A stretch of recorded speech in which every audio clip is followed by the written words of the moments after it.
These figures were actually finished in last March, and I'm unfortunately just now getting to them.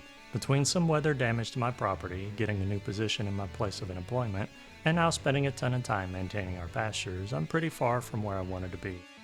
My expectations were to have another 10 miniatures having been completed by mid-year.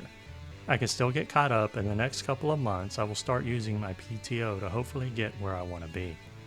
As for what I liked for painting in these models, for Madame Woe I was happy with how easily the violet glaze tinted the fingers to purple, and I do like how the white clothing with blue shadows came out, as that's how I've been painting white clothing since May of 2024. For Rita Repulsa, I really like how the gems in her staff appears. I haven't been painting a lot of miniatures with gems, so it's always fun to paint them when I get an opportunity, and I like to think I'm getting pretty decent at them. The feathers came out okay as well, and the flesh cleaned up nicely with the final glazes to help smooth out the initial airbrush work.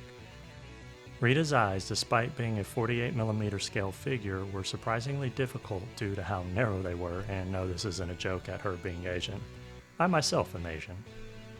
For lessons learned, I wouldn't say there was too much more outside of general improvements on brush control based on how simple I kept the steps for painting these figures. I'm not saying it couldn't be better, as they most definitely could. Some glazed in shadows, or using an airbrush, would alone make a huge difference.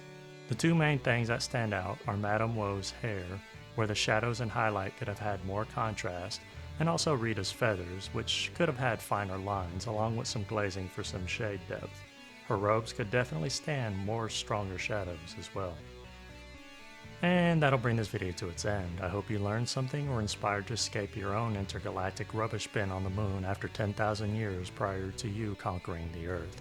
Here's to you not having any impending headaches caused by the meddlesome Mighty Morphin Power Rangers. If you have any questions, feel free to ask, and if you like the content of this video and would like to see more, you can easily support the channel by liking, commenting, sharing, and subscribing. I'm Jim with Working with Miniatures. I'm truly grateful for your time, and I bid you a fond farewell. And may the power protect you until the next video.